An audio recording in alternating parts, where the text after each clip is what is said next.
अस्सलाम वालेकुम। आज PL SQL सीरीज़ का फिफ्थ लेक्चर है। इसके अंदर हमने कंपोजिट डाटा टाइप्स पढ़ने हैं। कंपोजिट डाटा टाइप्स के अंदर हम परसेंट रो टाइप जो एट्रीब्यूट है इसको हम देखेंगे। इसके अंदर हम ये देखेंगे कि user defined PL SQL records कैसे बनते हैं, इंडेक्स बाय टेबल कैसे क्रिएट करेंगे, index bye table of record किस तरह से क्रिएट करेंगे, और फिर इनके दरमियान रिकॉर्ड्स टेबल्स और टेबल ऑफ रिकॉर्ड्स के दरमियान डिफरेंस क्या है, ये हम डिटेल से डिस्कस करेंगे। तो हम स्टार्ट लेते हैं। सबसे पहले हम ये देखेंगे कि पर्सन रो टाइप क्या होता है। पर्सन रो टाइप के लिए हमने करना ये है कि हम पहले एक छोटी सी एग्जांपल ले लेते हैं, फिर मैं आपको इसके डिटेल से बताता हूँ। हम इस तरह से करते हैं, ये देखें, हमारे पास एक रिकॉर्ड है, ये पूरा एक रिकॉर्ड है। मैं इस तरह करता हूँ, मैं कहता हूँ कि मैं एक वेरिएबल डिक्लेयर करता हूँ। मैं कहता हूँ जी इसका नाम रख देते हैं एम प्रो, और इसको हम कह देते हैं employees dot employees at the employee percent row type, ये मैं लिख देता हूँ। इसके बाद मैं बिगिन लिखता हूँ। मैं यहाँ कुछ भी नहीं लिखता फिलहाल, इसको मैं एंड कर देता हूँ। मैं इसको पहले कंपाइल कर लेता हूँ। ये कहता है जी एम्प्लॉय नहीं है, ये एम्प्लॉयज़ है। मैंने इसको कंपाइल किया, ये मेरा रिकॉर्ड सक्सेसफुली कंपाइल हो गया। अच्छा, ये करने से हुआ क्या? हुआ ये कि मैं यहाँ पर एक ऑनलाइन की मेरी एक डायरेक्टरी है, इसके अंदर मैं ये एम प्रो डाल देता हूँ। इसका नाम मैं रख लेता हूँ emp row, v M row या एम प्रो। एक मैं एक एक्सेल की फाइल बनाने लगा जी। ये मेरी एक एक्सेल की फाइल बन गई। ये सिर्फ आपको समझाने के लिए मैंने ये सारी एग्जांपल की है।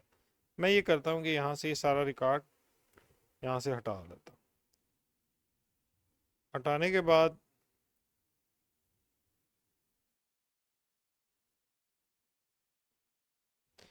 अच्छा, अब इसको समझना बहुत आसान है। मैं इसको ज़रा फॉर्मेटिंग ठीक कर लेता हूँ। इसका नाम मैंने रखा है जी वी एम प्रो। ये बिल्कुल, ये देखें, ये एक मेरा एक रिकॉर्ड बन गया है परसेंट रो टाइप का, और ये ब्लैंक है। और इसके अंदर ये सारे वेरिएबल्स हैं, एम्प्लॉय आईडी है, फर्स्ट नेम है, लास्ट नेम है, ईमेल है, फ़ोन नंबर है। ये एक बिल्कुल ब्लैंक एक मेरे पास रो टाइप का वेरिएबल डिफाइन किया है, कहाँ पर, ये वाला। और इसके अंदर कुछ भी नहीं है। हम इसके अंदर वैल्यूज़ डाल सकते हैं अगर डालना चाहें। हम वैल्यू इस तरह से डाल सकते हैं, हम कहते हैं कि जी रन टाइम पे हम क्यूरी के ज़रिए भी डाल सकते हैं, हम क्यूरी के ज़रिए डालते हैं। चले, हम ये कहते हैं कि यहाँ पर रिकॉर्ड नंबर 202 डालते हैं, ठीक है। तो मैं सिंपल यहाँ क्यूरी करता हूँ, स्टैटिक करता हूँ। ये मैंने स्टैटिक किया, और स्टैटिक के बाद मैंने लिख दिया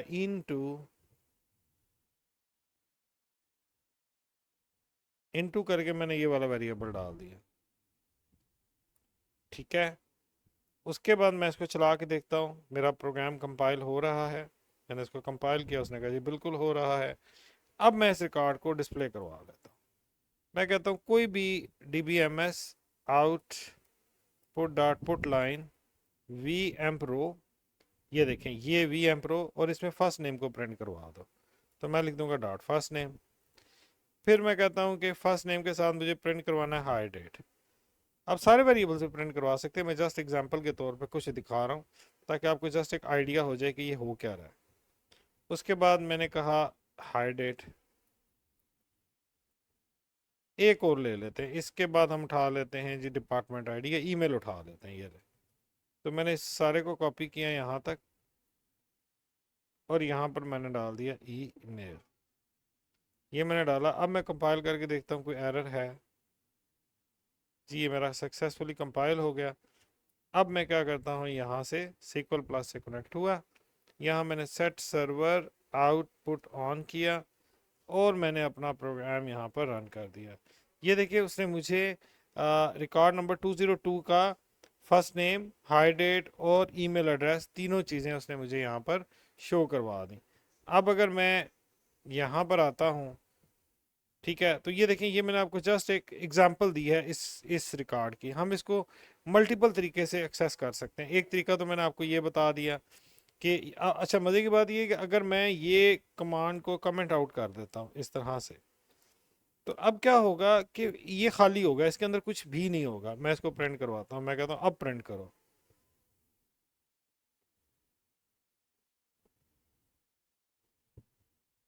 ये मैंने यहाँ से बंद किया,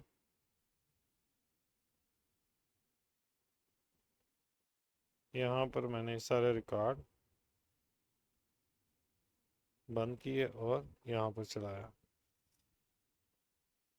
यहाँ पर मैंने, एक सेकंड, बल्कि अब मैं इसको दोबारा चला देता हूँ, पेस्ट एनीवे।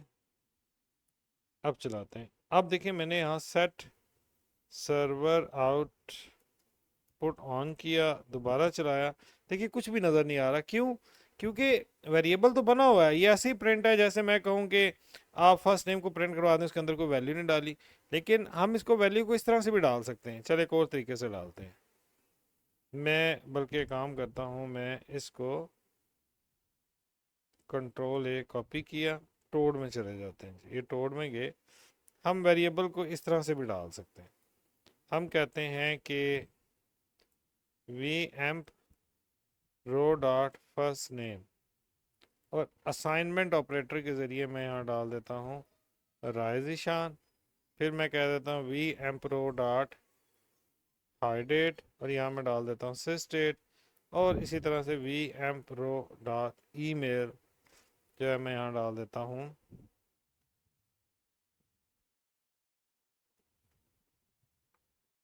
जी मेल डॉट।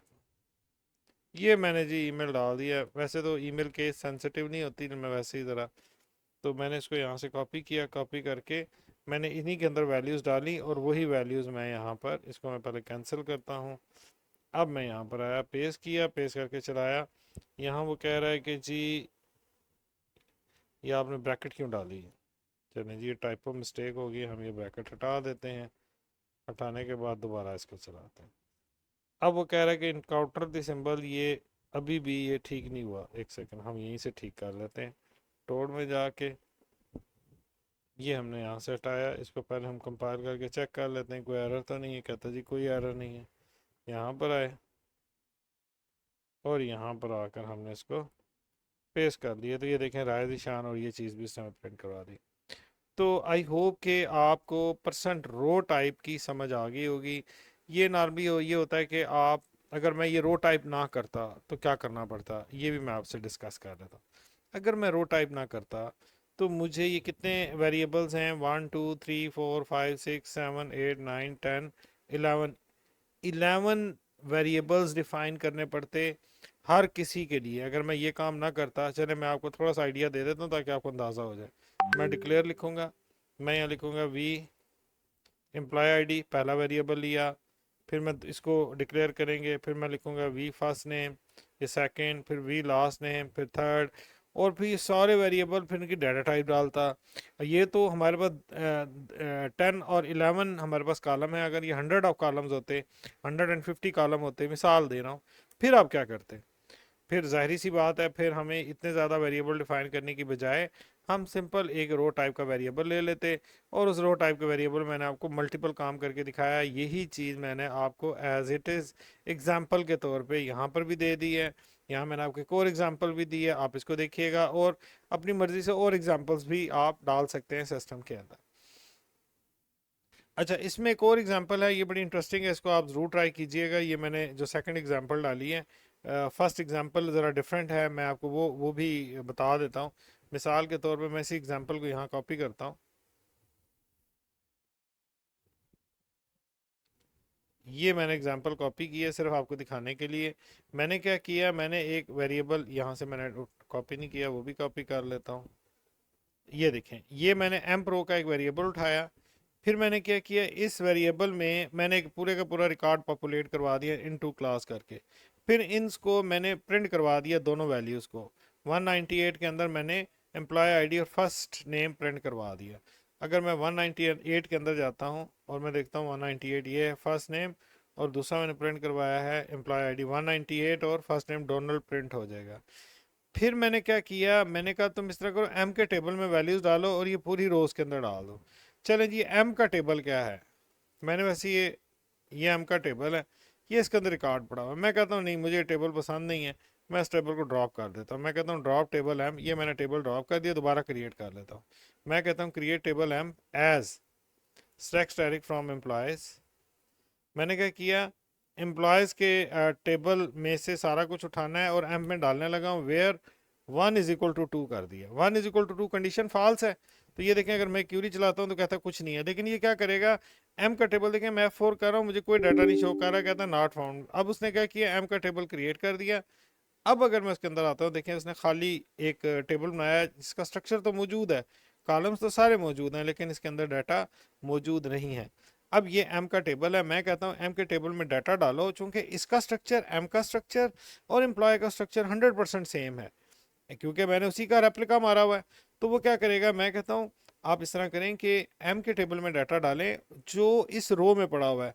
अब रो में क्या डाटा पड़ा हुआ है हम क्यूरी करके देख लेते हैं। लें जी, हम इस क्यूरी को नीचे ले आते हैं। मुझे पता है आपको अंदाज़ा है, लेकिन मैं, कुछ मेरे दोस्त ऐसे भी हैं जिनको क्लियर नहीं है, तो उनको क्लियर हो जाएगा। ये देखें, ये पूरे का पूरा रिकॉर्ड उठ के वो एम के अंदर चला जाए।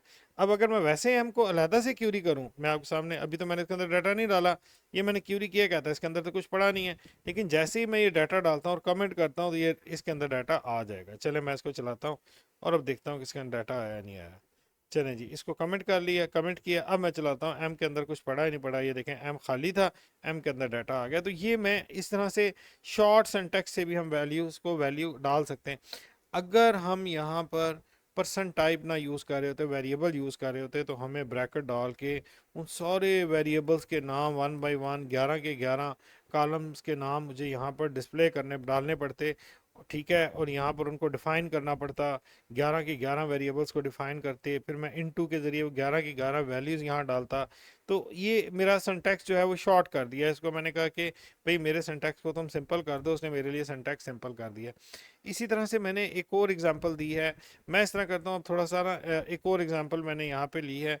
टाइम को देखते हुए मैं अक्सर एग्जांपल्स क्लास से पहले आप लोगों के लिए करके रख लेता हूँ, ताकि आपको प्रैक्टिस में भी आसानी रहे और हमें टाइम की बचत हो जाए, क्योंकि लेक्चर को मेरी कोशिश होती है छोटे से छोटा रखें, ताकि आप लोग बोर भी ना हो और हम थोड़े से टाइम में मैक्सिमम जो है वो उसकी प्रोडक्टिविटी ले सकें। खैर, एनी हाउ, ये देखें, ये मैंने एक और एग्जांपल दी है। मैं इस तरह करता हूँ, मैं कहता हूँ कि आप 198 एम्प्लॉय उठाएं, उठाकर उसको अपडेट कर दें 198 के साथ। अब मैं काम करता हूँ, एम के टेबल में जाता हूँ, यहाँ पर मैं रिकॉर्ड डाल देता हूँ।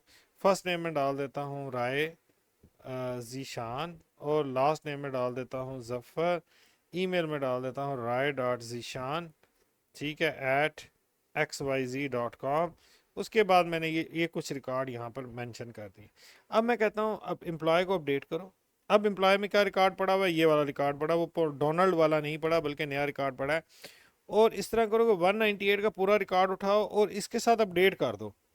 अब मैं इस प्रोसीजर को चलाता हूँ और देखता हूँ कि क्या होता है। ये मैंने देखे रिकॉर्ड को अपडेट किया, मैं यहाँ से रिफ्रेश करूंगा तो देखें वो दोबारा रिकॉर्ड अपडेट हो गया, वही पुराने वाला आ गया। यानी कि उसने क्या किया, एम्प्लॉय के टेबल में से डाटा उठाया, वी एम प्रो के अंदर डाला, यहाँ पर आया, उसने कहा एम्प्लॉय को अपडेट करो। एम्प्लॉय में राइज शान पड़ा हुआ था।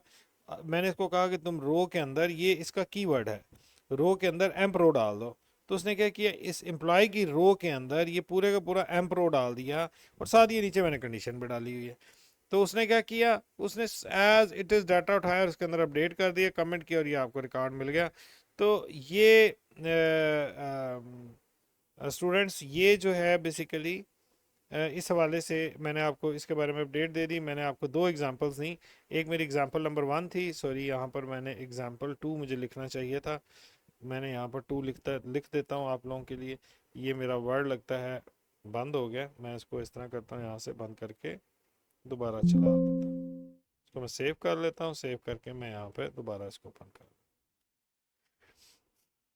ये मैंने ओपन किया और यहाँ पर आकर मैं वर्किंग विद, ये मैंने कंपोजिट डाटा टाइप में आ गया। डाटा टाइप में आने के बाद मैंने कहा एग्जांपल नंबर 1 है, then this is example number 2। तो यहाँ तक बात हो गई हमारी ख़त्म। नेक्स्ट जो हमारा टॉपिक है इसी से रिलेटेड वो है how to create user defined PL SQL records. ये क्या चीज़ होती है। अब यहाँ पर तो मैंने आपको बड़ी खूबसूरत सी एग्जांपल दी कि भाई वी एम प्रो उठाएं और ये एम्प्लॉय की टेबल में जो पूरे का पूरा रिकॉर्ड है उसका स्ट्रक्चर कॉपी कर लें, बाकी ये वाले सारी जगह खाली रखें, फिर मैं इसके अंदर वैल्यूज़ डलवा के उसको यूज़ करता रहा हूँ।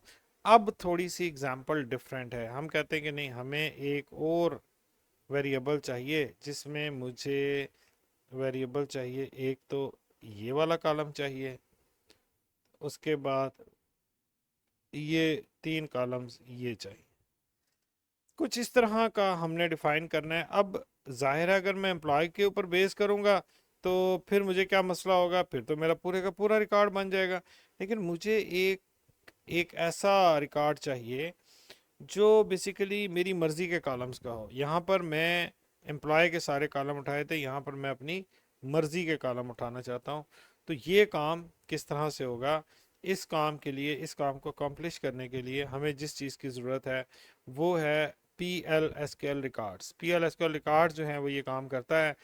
इसको इसका सिंटैक्स बड़ा सिंपल सा है, मैं इसको काम क्विकली हो जाए मैं इसको यहाँ से कॉपी कर लेता हूँ आप लोगों के लिए। ये देखें यहाँ पर, अब चूंकि हमने अपने कॉलम अपनी मर्जी के लिखे हुए हैं, हम इसके डिपेंडेंट नहीं रहना चाहते, तो मैं एग्जांपल भी वही एक्सेल वाली दूंगा जो मैंने यहाँ पर कॉपी की है। मैंने इसको कॉपी किया, सॉरी ये कॉपी किया, कॉपी करके मैं यहाँ डाल देता हूँ। मैंने पहला कॉलम ले लिया एम्प्लॉय आईडी, मैं पूरा लिख लेता हूँ जी एम्प्लॉय आईडी। दूसरा कॉलम मैंने ले लिया ईमेल, मैंने ले लिया ईमेल। तीसरा कॉलम मैंने ले लिया फ़ोन नंबर, तो मैं यहाँ लिख लेता हूँ फ़ोन नंबर। और चौथा कॉलम मैं ले लेता हूँ हायर डेट, तो मैं लिख देता हूँ हायर डेट। अब मैं देख लेता हूँ एम्प्लॉय आईडी, मैं कहता हूँ नंबर है, चले नंबर चलने दें, ठीक है। ये मैंने ले ली एम्प्लॉय आईडी, ये मैंने ले लिया ईमेल, ईमेल इतना बड़ा होता नहीं है, छोटा कर लेते हैं, 50 कर लेते हैं। फ़ोन नंबर भी ठीक है, चलें चलेगा। और फाइनली ये मैं थोड़ी सी इंडेंटेशन कर लेता हूँ ताकि ज़रा अच्छा लगे।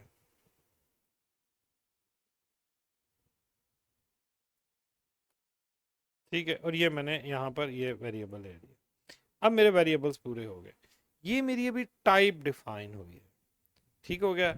अभी मैं इसको इस टाइप की बेस पे मैं एक वेरिएबल डिफाइन करने लगा हूँ। तो मैं कह देता हूँ एम्प रो के टाइप, और मैं इसकी डाटा टाइप रख देता हूँ एम्प्लॉय रिकॉर्ड। यानी कि ये वाला जो एम्प्लॉय रिकॉर्ड है ये मैं यहाँ पर इसकी डाटा टाइप दे देता हूँ। ये मैंने यहाँ डाटा टाइप दे दी। उसके बाद मैंने लिखा बिगिन, यहाँ मैंने लिखा नल, यहाँ मैंने लिखा एंड।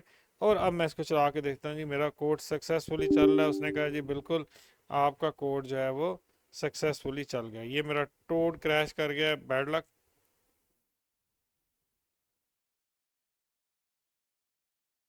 ये रिकॉर्ड हमारा यहाँ पर क्रिएट हो गया।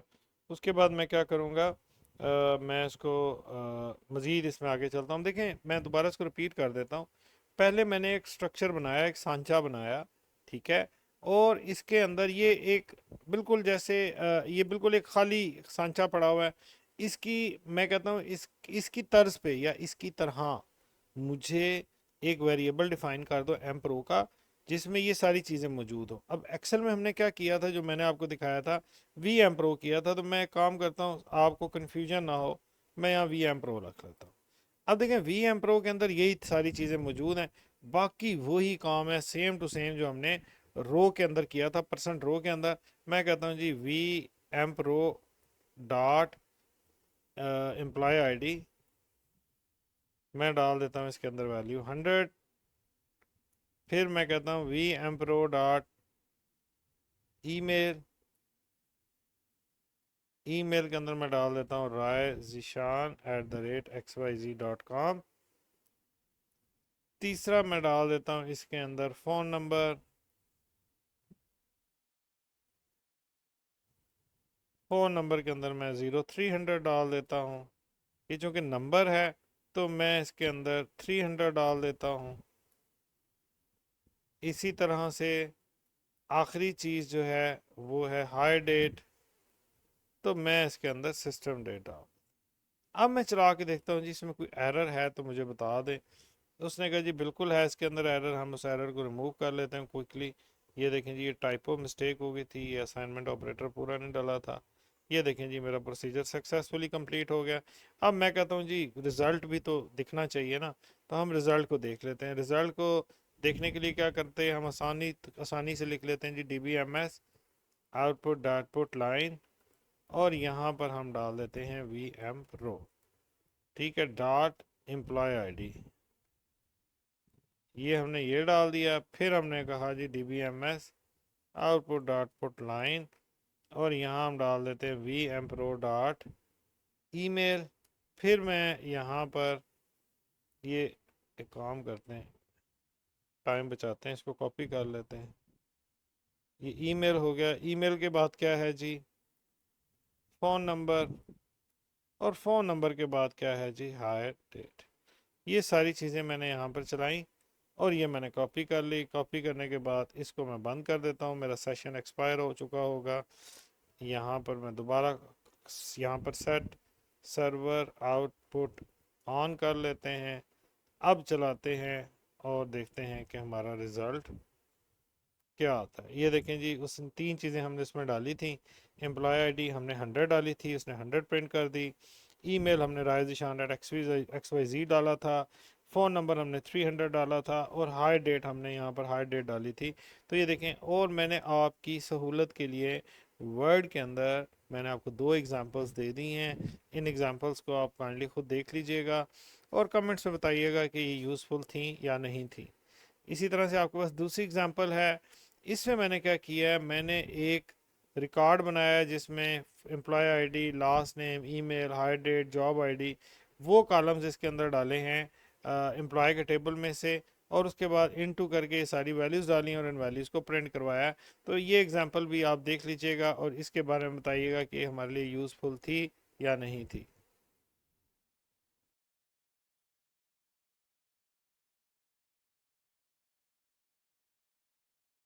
ओके, नया जो हमारा टॉपिक है वो है creating an index bye table. Index bye table क्या होता है, हमने इस चैप्टर के स्टार्ट भी मैंने आपको बता दिया था कि हमने ये 5 टॉपिक्स करने हैं। अभी जो टॉपिक करने जा रहे हैं वो है creating an index bye table. आपकी सहूलत के लिए मैंने यहाँ एग्जांपल्स भी डाल दिए हैं तमाम टॉपिक्स की। अभी हम इंडेक्स बाय टेबल को देखते हैं कि ये क्या होता है। देखिए, इंडेक्स बाय टेबल को अगर समझना है तो मैं दोबारा एक्सेल में जाऊंगा और आपको यहाँ पर एक एग्जांपल दे देता हूँ, उससे आपको अंदाज़ा हो जाएगा। देखिए, पहले हमने रो टाइप पढ़ी थी। रो टाइप क्या थी कि पूरी की पूरी एम्प्लॉय के टेबल की एक रो थी जिसमें डिफरेंट टाइप के डिफरेंट डाटा टाइप के कॉलम्स थे। फिर हमने एक PL/SQL रिकॉर्ड पढ़ा जिसमें हमने यहाँ पर भी हमें एक रिकॉर्ड ही मिला जो डिफरेंट डाटा टाइप थी और डिफरेंट कॉलम्स थे। अब जो हम काम करने लगे जा रहे हैं ये है index bye table. Index bye table को अगर मैं इसी एग्जांपल को यहाँ से कॉपी करता हूँ और कॉपी करके मैं ले जाता हूँ टोड के अंदर, तो ये देखें, ये एक बेस्ट एग्जांपल है। यहाँ पे मैंने आपसे कहा था कि मैं इस तरह करता हूँ कि एक्सेल में इसके आपको एग्जांपल देता हूँ। मिसाल के तौर पे ये फर्स्ट नेम का कॉलम है, तो मैं इस फर्स्ट नेम को यहाँ से उठाता हूँ और यहाँ डाल देता हूँ, और मैं यहाँ पर जाकर कहता हूँ कि जी मैं एक इंडेक्स बाई, मैंने यहाँ पर इंडेक्स बाई टेबल बना लिया। उसके बाद मैंने क्या किया, इंडेक्स बाई टेबल बनाने के बाद मैंने एक वेरिएबल डिफाइन किया और उस वेरिएबल का नाम मैंने वी नेम रखा। अब वी नेम के अंदर मुझे 2 चीज़ें चाहिए। एक मुझे वी नेम के अंदर चाहिए उसकी आईडी, और एक मुझे उसकी चाहिए वैल्यू। मिसाल आईडी है 1 2, और वैल्यू में पहली वैल्यू में डाल देता हूँ राइज ईशान, और दूसरी वैल्यू में डाल देता हूँ जफ़र खान। ये बिल्कुल तकरीबन वैसे ही काम करते हैं जैसे सी लैंग्वेज में एरेज काम करते हैं। यहाँ पर इसको हम क्या कहते हैं, यहाँ पर हम इसको इंडेक्स बाई टेबल्स का हमने यहाँ पर इसका नाम दिया हुआ है। अब मैं यहाँ पर इसका सिंटैक्स देखूँ तो यहाँ से लेकर यहाँ तक मैंने इसको कहा कि एक ई नेम टेबल टाइप का एक वेरिएबल मैंने यहाँ डिफाइन किया। टोड में चले जाते हैं, ई नेम टेबल टाइप का एक वेरिएबल डिफाइन किया और मैंने कहा इस टेबल ऑफ, ये देखें, इसको मैं एक लाइन में भी लिख सकता हूँ इस तरह से। मैंने अलहदा इसलिए लिखा था ताकि आपको ज़रा मज़ीद ज़रा लाइन छोटी हो जाएगी, आपको ज़रा क्लैरिटी आ जाएगी। तो मैंने उसको ये कहा कि भाई आप एक पहले तो एक बिल्कुल ब्लैंक सांचा बनाएं, जैसे मैंने ये बनाया ये। और मैंने कहा भाई इस तरह करो कि एम्प्लॉय के टेबल में जो फर्स्ट नेम का वेरिएबल है, एम्प्लॉय के टेबल में जो फर्स्ट नेम का वेरिएबल है उसकी जो भी टाइप है, हमें पता है उसकी टाइप जो है वो varchar2 है, हमने वो वाली वैल्यू वहाँ से उठा ली। उठाने के बाद हमने कहा index by P L S integer, ये क्या होता है ये भी मैं अभी आपको बताता हूँ। उसने क्या किया, उसने यहाँ पर एक सिंपल यहाँ पर एक वैल्यू बना ली।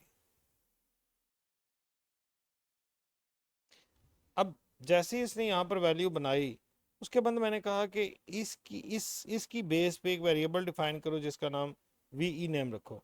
तो ये देखिए मैंने क्या किया, मैं टोड में जाता हूँ और मैंने कहा भाई वी नेम की बेस पे एक वेरिएबल बनाओ जिसकी टाइप ये हो। तो ये तो पूरा एक सिंटैक्स है, ये तो आपको सिंटैक्स तो ज़ाहिर है आपको याद करना पड़ेगा। आप यहाँ पर पर्सन टाइप की जब बजाय आप varchar2 भी डाल सकते थे, ऐसे डाल देते varchar2, यूं डाल दें, या आप कहेंगे एम्प्लॉय के टेबल में जो फर्स्ट नेम की जो डाटा टाइप है वो उठा लें। अब वी नेम हमारा पास एक वेरिएबल बन गया बिल्कुल इस तरह से जैसे ये एक्सेल में बन गया है। इसके अंदर दो चीज़ें हैं, एक वैल्यू है जिसमें एरे होता है, एरे में सी लैंग्वेज में या क्या कहते हैं जावास्क्रिप्ट में जो एरे एरे का जो इंडेक्स स्टार्ट होता है वो ज़ीरो से होता है। यहाँ पर जो है उसका इंडेक्स जो है वन से स्टार्ट होता है, यहाँ से ज़ीरो से स्टार्ट नहीं होता। तो मैं कहता हूँ आप इस तरह करें, फर्स्ट प्लेस पे राय डाल दें, सेकंड प्लेस पे जिशान डाल दें। बस इसमें पी एल एस टेबल में या पर्सन रो टाइप में जो फ़र्क ये है कि इसकी डाटा टाइप एक ही है, ये एक ही डाटा टाइप का यहाँ पर वैल्यू मौजूद है। ये वैल्यू सिर्फ आपको बताने के लिए लिखी हुई है, इस तरह से कर लें। और ये इसका नाम है, इस पूरे वेरिएबल का नाम जो है वो वी नेम है। और इसमें जो वैल्यू आएगी वो सिर्फ वही आएगी जो फर्स्ट नेम की डाटा टाइप की वैल्यू है। ये सिर्फ उसके इंडेक्सेस हैं ताकि हम यहाँ से उसको एक्सेस कर सकें। मैंने दो इंडेक्सेस में वैल्यू डाली, आप अनथ लेवल डाल लें, जितने मर्जी डाल लें, कोई मसला नहीं। तो अगर आपको सेम डाटा टाइप का इस तरह से वैल्यू चाहिए तो ये आपका एक वो बन जाता है, क्या कहते हैं इसको, इंडेक्स बाय टेबल। अच्छा, इसकी बेस्ट एग्जांपल एक और भी हो सकती है कि अगर हमें पूरा रो चाहिए तो वो भी उसकी भी डाटा टाइप हमें मिल गई, ये पूरी की पूरी रो की डाटा टाइप हमें मिल गई। और अगर हमें एक कॉलम चाहिए तो पूरे का पूरा कॉलम भी मिल सकता है। आप यूँ समझिए आसान तरीन लफ्ज़ों में, ये हमने कॉलम बनाया, ये मैं लिखने लगा हूँ जी, फर्स्ट नेम, ये मैंने कॉलम बनाया और ये इतना इसमें इतनी ज़्यादा मैंने रोज़ डाल दी है। ये मैं ज़रा यहाँ पर इसको फॉर्मेटिंग कर लूँ ताकि आपको अंडरस्टैंडिंग हो जाए। ये अब इसके अगर मैं पहली रो को एक्सेस करना है तो वन कर दूंगा, टू थ्री फोर। अब इसके अंदर वैल्यूज जितनी मर्जी डालते जाए, एक्सेस करते जाए। बस सिंटैक्स थोड़ा सा इसका ट्रिकी है, बाकी वो भी ज़रा लेंथी है और कुछ भी नहीं है। और सिंटैक्स भी इतना बड़ा नहीं है, देखें ये तो मैंने नाम इतना बड़ा लिखा हुआ है। आप लिख दें जी, आप इसका नाम लिख दें ई नेम टेबल डाल दें, बस ऐसे ही ई नेम टैब कर लें। अब जब ई नेम टैब करेंगे तो यहाँ पर भी फिर आप ई नेम टैब कर देंगे, या आप ई नेम टैब नहीं करना चाहते, आप कहते हैं ई टैब, तो ई टैब कर लें। ये तो नाम है वो जो मर्जी रख लें। उसके बाद यहाँ पर्सन टाइप है, मैंने यहाँ पर ये पर्सन टाइप के जरिए ये लिख दिया है। इसको भी हम शॉर्ट करके देख लेते हैं।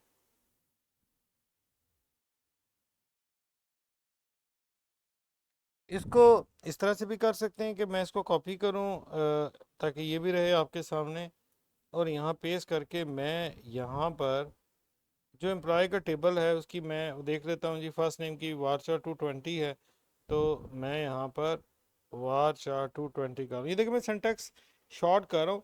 Index by P L S integer जो है ये इसका कीवर्ड है, ताकि वो जो इंडेक्सिंग है वो इंटीजर टाइप की करें 1 2 3 4 5 करके। और पहले हमने ये वाला ई टैब बनाया। अब अगर मैं एक्सेल में जाऊँ और एक्सेल को इसके साथ मैप करूँ, तो मैंने एक तो बनाया जनाब ई टैब, ये मैंने नाम रख लिया, ई टैब बना लिया। और ई टैब में मैंने कहा भाई आप फर्स्ट नेम रखें जिसकी विड्थ 20 करेक्टर होनी चाहिए। और फिर मैंने कहा इसकी बेस पे एक वेरिएबल डिफाइन कर लें वी ई नेम का, ये हमने वेरिएबल डिफाइन कर लिया वी ई नेम का, ये लें। और इसके अंदर आप ई नेम रख लें, आप इसका नाम वी एफ नेम कर लें, फर्स्ट नेम, इस तरह से, ये इस तरह से। तो वी मैंने वेरिएबल के लिए लिखा है ताकि दिखने में पता लग जाए जी अच्छा ये वेरिएबल है या कांस्टेंट है। नाम जो मर्जी रखें, नाम मीनिंगफुल होना चाहिए ताकि आपको समझ आ जाए कि ये फ्यूचर में ये वेरिएबल मैंने डिफाइन क्यों किया था। अब मैंने यहाँ पर देखें, मैंने कहा जी वी एफ नेम में फर्स्ट वे में राय राय जिशान डाल देता हूँ। मैंने यहाँ से कॉपी किया, कॉपी करके यहाँ मैंने राय जिशान डाल दिया। सेकंड लोकेशन पे मैंने ज़फ़र खान डाल दिया, मैंने यहाँ से इसको कॉपी किया यहाँ डाल दिया। थर्ड और फोर्थ लोकेशन में तो हमने अभी वैल्यू डाली नहीं, तो इसलिए अभी दो ही हमने यहाँ डिफाइन किए और दोनों को मैं यहाँ पर प्रिंट करवा लेता हूँ, वी एफ नेम और वी लास्ट नेम। उसके बाद मैं क्या करता हूँ, मैं यहाँ पर खोलता हूँ सीक्वल प्लस, यहाँ मैं लिखता हूँ जी सेट सर्वर आउटपुट ऑन करता हूँ। करने के बाद मैं चला जाता हूँ टोड में यहाँ से मैंने इसको कॉपी किया, कॉपी करके और मैंने यहाँ पेस्ट कर दिया। ये पेस्ट किया, उसने कहा जी ये यहाँ पे लास्ट नेम नहीं था बल्कि फर्स्ट नेम ही था, इसको मैं दोबारा चला लेता हूँ, बल्कि एक काम करते हैं यहीं चेंज कर लेते हैं, वी एफ नेम टू, इसको कॉपी किया, कॉपी करके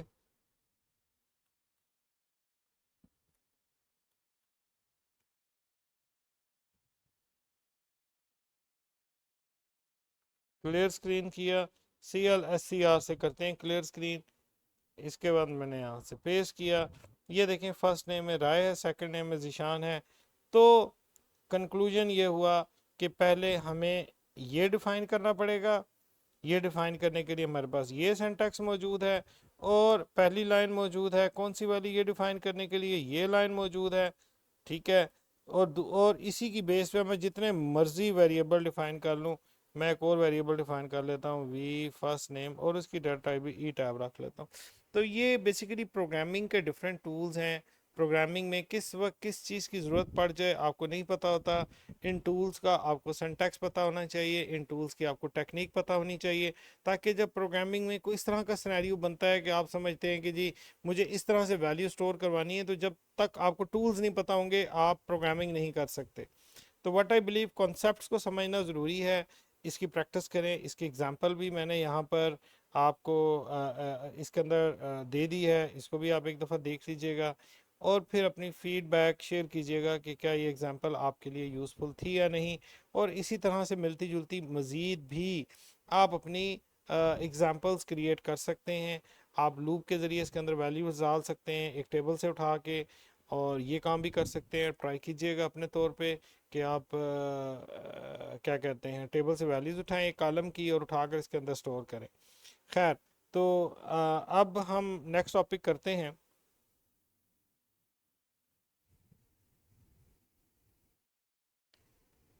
नेक्स्ट जो हमारा टॉपिक है वो, पहले हमने इंडेक्स बाय टेबल पढ़ा था, अब हम index bye table of record पढ़ रहे हैं। इस चैप्टर का सेकंड लास्ट टॉपिक है हमारा। अच्छा, टेबल ऑफ रिकॉर्ड्स तो हमने ऑलरेडी पढ़ा हुआ है और इंडिविजुअली हमने इंडेक्स बाय भी पढ़ा हुआ है। इन दोनों को कंबाइन करें तो हमारा index bye table of record बन जाता है। इसकी बेस्ट एग्जांपल ये है कि हमने एक टेबल ऑफ रिकॉर्ड की एग्जांपल पहले भी ली हुई है।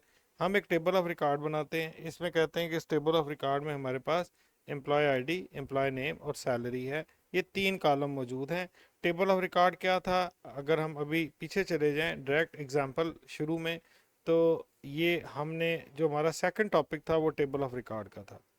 ये देखें यहाँ हमने टेबल ऑफ रिकॉर्ड का टॉपिक पढ़ा हुआ है, तो इसलिए मैं यहाँ पर इसको दोबारा टाइप नहीं कर रहा बल्कि उसी चीज़ को एज इट इज एग्जाम्पल के तौर पर ले रहा हूँ। फिर मैं कह रहा हूँ कि इस एम्प्लॉय रिकॉर्ड, ठीक है, मैं एक एम्प्लॉय टेबल का एक वेरिएबल बनाता हूँ, ठीक है, ये वेरिएबल नहीं है बेसिकली, ये भी एक स्ट्रक्चर है। और मैं कहता हूँ कि इसकी डाटा टाइप जो है ना वो एम्प्लॉय रिकॉर्ड होनी चाहिए, ये वाली होनी चाहिए, और index by P L S integer, बिल्कुल वही एग्जाम्पल जो हमने थोड़ी देर पहले यहाँ पर की थी। इसमें और इसमें फ़र्क क्या है, ये सिर्फ एक कॉलम की बात हो रही थी, यहाँ पर एक कॉलम की बात नहीं हो रही बल्कि एक पूरे रिकॉर्ड की बात हो रही है। तो ये वाला हमारा टॉपिक जो है बेसिकली इस तरह से है कि हम एक कॉलम की बात नहीं कर रहे बल्कि हम एक पूरे रिकॉर्ड की बात कर रहे हैं। अब जब हम पूरे रिकॉर्ड की बात करें तो इस ये जो रिकॉर्ड है ये एक वेरिएबल बन चुका है और ये डाटा टाइप बन चुकी है और ये डाटा टाइप इस वेरिएबल पे बेस कर रही है। अगर मैं इसी वेरिएबल एम टेबल को यहाँ से उठाता हूँ और एक्सेल में ले जाता हूँ, ये देखिए मैंने एम टेबल पर उठाया और ये देखिए मैं एक्सेल में ले गई, मैंने आपके लिए पहले से लिखा हुआ है कि मैंने एक स्ट्रक्चर बनाया था, ठीक है, और इसमें तीन वेरिएबल डाले थे और इस ये क्या है बेसिकली एक रिकॉर्ड है, ये एक रिकॉर्ड है जो हमने यहाँ डिफाइन किया था और इस रिकॉर्ड का नाम क्या था, इस रिकॉर्ड का नाम था एम्प रिकॉर्ड। ठीक है, और एम्प रिकॉर्ड को हमने index by P L S integer कर दिया, यहाँ पर 1 2 3 4 हमने यहाँ वैल्यूज़ ले ली, और उसके बाद हमने यहाँ पर जब वैल्यूज़ ले ली, हम यहाँ पर 1 बाई 1 इसके अंदर वैल्यूज़ डाल रहे हैं। हम कह रहे हैं कि भाई ये जो एम टेबल 1 है, एम टेबल 1 की जो फर्स्ट लोकेशन है, इसमें एम्प्लॉय आईडी में ये डाल दो, ये हमने डाल दिया। जॉन ड्यू डाल दो, उसके बाद 75,000 डाल दो, ये हमने यहाँ डाल दिया। सिमिलरली सेकंड में, हम सेकंड में आ गए 102, यहाँ हमने 102 डाला, यहाँ हमने जेन स्मिथ डाला, यहाँ हमने 80,000 डाल दिया। फिर 103 में सैम ब्राउन डाला, और यहाँ सैम ब्राउन डालकर हमने ये 3 रिकॉर्ड हमने इस तरह से सेव करवा लिए। जब हम ये 3 रिकॉर्ड सेव करवा लिए, अब मैं मर्जी है लूप के ज़रिए इसको प्रिंट करवा लूँ, मर्जी है मैं 1 बाई 1 एक एक रिकॉर्ड को प्रिंट कराऊँ। मैं लूप लगा लिया, लूप तो बाकी तो आपने फार लूप देखा हुआ है, 1 to 10 हम लोअर और अपर बाउंड डिफाइन कर देते हैं, लेकिन यहाँ पर हमने अपर बाउंड के लिए हमने कहा कि एम टेबल में जितने टोटल रिकॉर्ड पड़े हुए हैं, टोटल 1 2 3 रिकॉर्ड पड़े हुए हैं, तो 1 से 3 तक ये लूप चलेगी। 1 से 3 तक लूप चली, इसने कहा जी एम्प्लॉय आईडी ये वेरिएबल ये आई यूज़ किया हुआ है, ये पहले एक को 1 को लेके चलेगा, फिर सेकंड टाइम लूप चलेगी, यहाँ 2 आ जाएगा, थर्ड टाइम लूप चलेगी, यहाँ 3 आ जाएगा, तो ये तीनों के तीनों प्रिंट हो जाएंगे। मैं यहाँ से इसको कॉपी करता हूँ, कॉपी करने के बाद मैं इसको यहाँ से बंद करता हूँ, बंद करने के बाद मैं यहाँ पर आया, यहाँ पर आकर मैंने set server out put on किया, और इसको मैंने यहाँ से पेस्ट कर दिया। तो ये देखें, उसने मुझे पहले 101 रिकॉर्ड दिखाया, फिर 102 103। तो अगर हम देखा जाए तो हमारा ये टॉपिक नया नहीं है। हमने पहले पी एल एस का हमने परसेंट रो टाइप पढ़ी, फिर हमने रिकॉर्ड पढ़ा, फिर हमने इंडेक्स बाय टेबल पढ़ा। अब हम जो टॉपिक पढ़ रहे हैं वो index bye table of record है।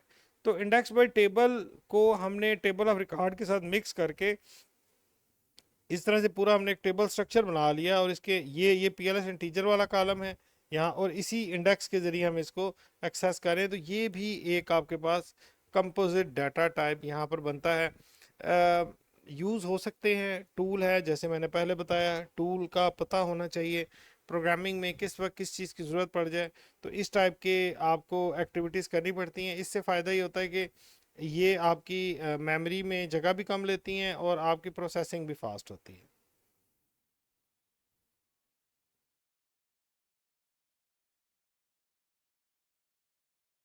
इसके बाद इंडेक्स बाय जो टेबल है, इसके मेथड्स हैं, जिसमें एग्जिस्ट है, फर्स्ट है, लास्ट है, काउंट है, प्रायर है, उसके बाद नेक्स्ट है, और फाइनली डिलीट है।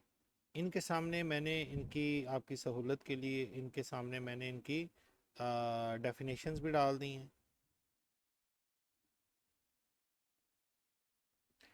और साथ मैंने हर किसी की इंडिविजुअली एग्जांपल भी दे दी है। मिसाल के तौर पे हमारे पास यहाँ पर ये हमने एक ऊपर एग्जांपल ली है, इसमें मैंने किया ये था कि मैंने इसके अंदर एक index bye table of record के ऊपर मैंने इंडेक्सिंग की थी, और उसके बाद मैंने इसके अंदर वैल्यूज़ डाल दी थी। मैंने कहा था 1 वैल्यू पे 101 है, फिर जॉन है, फिर ये है। अब इसी चीज़ को हम यहाँ पर डिफरेंट मेथड से चेक कर सकते हैं। मिसाल के तौर पे मैं कहता हूँ जी फर्स्ट इंडेक्स पे क्या है, लास्ट इंडेक्स पे क्या है, टोटल काउंट कितने हैं, काउंट की मैंने यहाँ पर ये एग्जांपल भी ली थी, और यहाँ पर मैंने हर किसी के इंडिविजुअल एग्जांपल भी आपके लिए डाल दी है, और यहाँ पर इसको मैंने कलेक्टिवली यहाँ पर एक मैंने आपको मेन एग्जांपल भी दे दी है, जिसमें तकरीबन ये सारे यूज़ हो रहे हैं। जो यूज़ नहीं हो रहे इसको आप एक दफ़ा खुद ट्राई कर लें। तो ये मेरे भाइयों मेन टॉपिक था जो आप लोगों के लिए था, जिसमें कंपोजिट डाटा टाइप था, और इसमें मुख्तलिफ टाइप के हमने कंपोजिट डाटा टाइप पढ़े। पहले हमने परसेंट रो टाइप पढ़े, फिर हमने पी एल एस का रिकॉर्ड पढ़े, फिर इंडेक्स बाय टेबल पढ़े, फिर index bye table of record पढ़े, और इनमें बेसिकली डिफरेंसेस क्या हैं। जब आपने सारी चीज़ें पढ़ ली हैं तो आपको एक मेन आइडिया हो गया होगा कि इसमें मेन डिफरेंस क्या है। तो इसमें जो बेस्ट चीज़ें, नॉर्मली ये चीज़ें कम ही यूज़ होती हैं, लेकिन जहाँ ज़रूरत पड़ जाती है वहाँ पर फिर इनकी ज़रूरत है। मुझे कई दफ़ा ऐसा हुआ है कि मुझे पर्सन रो टाइप मैंने अक्सर यूज़ किया है, पी एल एस का रिकॉर्ड्स भी यूज़ किया है। हमें एक असाइनमेंट मिली थी, जिसमें हमने काम इस तरह से करना था कि हमारे पास डाटा जो है वो सी एस वी फॉर्मेट के अंदर था,